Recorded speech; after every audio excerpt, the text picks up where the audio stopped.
Kita beralih ke informasi selanjutnya, berbicara tentang transportasi udara di Indonesia. Seringkali banyak orang merasa bahwa harga tiket pesawat domestik cenderung lebih mahal dibandingkan dengan beberapa negara lain. Harga tiket pesawat di Indonesia yang dinilai masih tinggi terus menjadi sorotan publik, terutama untuk rute jarak jauh seperti Jakarta-Aceh. Dan untuk membahasnya sudah bersama kami melalui sambungan virtual pengamat penerbangan Alvin Lee. Selamat pagi menjelang siang Pak Alvin, bagaimana kabar Anda? Baik, terima kasih Maggie. Selamat pagi. Baik Pak Alvin. Pak Alvin, ini Menteri Kesehatan Budi Gunadi Sadikin sebelumnya mengatakan ya harga tiket pesawat Jakarta Aceh sangat mahal sampai ada relawan yang menuju lokasi bencana harus melalui Kuala Lumpur, Malaysia karena tiket yang lebih murah pada liburan Natal dan Tahun Baru. Apa tanggapan Anda terhadap kondisi ini? Baik, sebenarnya banyak informasi yang tidak akurat yang beredar melalui media sosial ya. Ada yang menyatakan harga tiket Jakarta Aceh itu sampai 8 juta. Nah, perlu saya jelaskan bahwa tiket domestik, rute domestik itu diatur oleh pemerintah. Ada tarif batas atasnya dan sudah berlaku sejak tahun 2019, yaitu melalui keputusan Menteri Perhubungan nomor 106 tahun 2019. Tarif Jakarta Banda Aceh itu sesuai KM 106 tertinggi itu adalah Rp2.288, itu belum termasuk PPN, fuel surcharge, dan airport tax atau PJP2U. Kalaupun ditambah dengan PPN 11%, kemudian fuel surcharge 10%, dan PJP2U itu menjadi sekitar Rp2.722.800. Kalau ada yang menyebut 8 juta, itu pasti bukan penerbangan langsung dan pasti bukan economy class. Kalau itu business class memang itu mengikuti mekanisme pasar. Dan atau itu adalah penerbangan charter yang menyewa pesawat sendiri. Kemudian kalau ada yang menyebutkan lewat luar negeri itu lebih murah, memang kita perlu perhatikan kenapa selama ini yang dipermasalahkan selalu hanya tiket domestik. Karena tiket domestik ini sejak tahun 2023 ini sudah dirasakan mahal karena sejak tahun 2019 tarif batas atas ini tidak pernah disesuaikan dengan biaya operasi maskapai penerbangan. Ketika ditetapkan tahun 2019 itu ada perbedaan yang cukup signifikan ya. Kalau tarif batas bawah, tarif batas atas segini, dan biaya operasi maskapai penerbangan segini, ini ada ruang gerak untuk maskapai penerbangan mendapatkan laba. Dan laba inilah yang kemudian bisa digunakan untuk subsidi silang, ketika rame harganya naik, ketika sepi harganya turun. Tapi apa yang terjadi ketika tarif batas atas ini sudah masuk tahun ke-7, tidak disesuaikan dengan kondisi nyata, peluang untuk maskapai penerbangan mendapatkan laba ini semakin sempit, sehingga maskapai penerbangan juga tidak bisa menurunkan harganya ketika sepi. Maka harga tiket itu menjadi tidak fleksibel, berbeda dengan penerbangan internasional yang murni mekanisme pasar. Ketika peak season atau ketika ramai harganya bisa sangat tinggi, tapi ketika low season atau sepi harganya bisa sangat murah. Nah, karakter yang seperti inilah yang membuat persepsi bahwa harga tiket domestik ini tidak pernah turun, sedangkan internasional bisa naik, bisa turun. Sehingga terkesan bahwa harga tiket domestik itu mahal. Ketika harga tiket internasional mahal, kenapa tidak ada yang komplain? Dan harga murah itu juga tidak sepanjang tahun, karena ketika sepi memang murah. Tapi internasional pun Jakarta ke Kuala Lumpur, Jakarta ke Singapura, ketika rame juga bisa sekali jalan 3 juta bahkan 4 juta rupiah. Tapi ketika sepi juga bisa di bawah 1 juta rupiah. Tapi tiket domestik karena tidak fleksibel terkesan selalu pada harga tersebut. Jadi kesannya adalah mahal. Demikian, Maggie. Baik, Pak Alvin, sebenarnya dari Kementerian Pariwisata juga banyak kampanye terkait di Indonesia saja begitu ya. Tapi dengan penerbangan, faktor-faktor yang tadi Anda juga sebutkan begitu ya, free market di international flight dan lain-lain. Apakah pemerintah ini harus turun tangan bagaimana caranya menurunkan harga tiket pesawat domestik, Pak Alvin?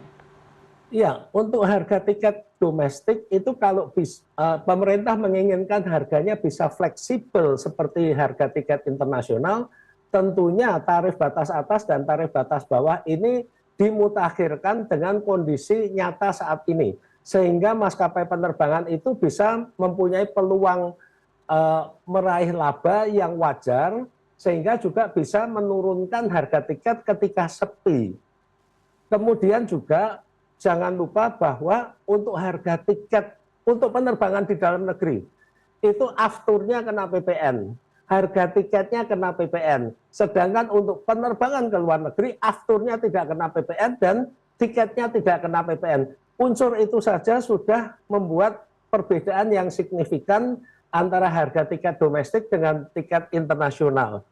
Demikian, Maggie. Baik, Pak Alvin, kenapa untuk flight internasional ini tidak dikenakan PPN, tapi kalau misalnya domestik ini dikenakan PPN? Karena memang kalau misalnya kita lihat pembelinya, kalau misalnya dari Indonesia, apakah memang harus dikenakan PPN supaya memang ini semuanya fair dan dari pemerintah Indonesia juga mempunyai pemasukan pajak?